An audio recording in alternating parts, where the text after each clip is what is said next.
Good evening friends. তো এই সময় চলে আসলাম আমরা ডাব্লিউপি কনস্টেবলের পিআরবির অফিসিয়াল সাইডে। দেখতেই পাচ্ছ তোমরা recruitment to the post of constable in West Bengal police. তো আমরা এখানে ওয়েবসাইটের মধ্যে ঢুকবো। ওয়েবসাইটের মধ্যে প্রথমে ঢুকে এখানে দেখতে পাচ্ছ রিক্রুটমেন্ট ডিটেলস। এখানে ডেট, আজকের ডেটটা দেওয়া আছে এখানে পরিষ্কারই যে 2/1/2026। এখানে লেখা আছে ডাউনলোডের admit card for physical measurement test and physical efficiency test.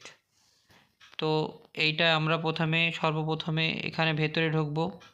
ভেতরে ঢোকার পরে তোমাদের সামনে একটা এরকম ইন্টারফেস আসবে। এই ইন্টারফেসে এখানে পরিষ্কার লেখা আছে click here to download admit card for PMT and PET. এই যেখানে লেখা আছে PMT or PET for the post of constable in West Bengal Police 2024। তো তোমরা নর্মাল এখানে ক্লিক করবে। ক্লিক করার পরে তোমাদের সামনে এরকম একটা ইন্টারফেস আসবে।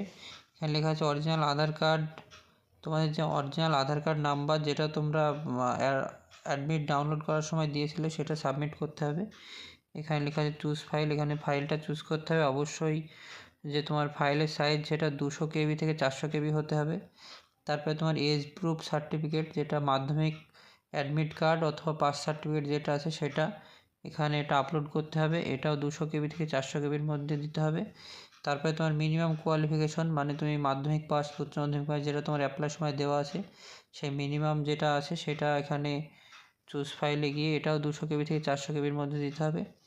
হাইয়েস্ট তোমার এখানে সর্বোচ্চ তুমি যে কোয়ালিফিকেশন, অনেকে এইচএস, অনেকে বা তোমার হয়তো কেউ গ্র্যাজুয়েশন করেছে, সেই সমস্ত যেগুলো রয়েছে সেগুলো দেবে। এবং শেষমেশ তোমরা এখানে সাবমিট অপশনটা আছে, এখানে ক্লিক করলেই তোমাদের যে আলটিমেটলি যে ডাউনলোড চলে আসবে তোমাদের এখানে। তো তারপরে তোমরা ডাউনলোড করো, দেখো কার কবে মাঠ পড়ছে। আজকের ভিডিও এই পর্যন্তই। ভিডিও যদি ভালো লাগে অবশ্যই চ্যানেলটিকে সাবস্ক্রাইব করবেন এবং পাশে থাকা বেল আইকনটি প্রেস করে আমাদের সঙ্গে থাকবেন। ধন্যবাদ।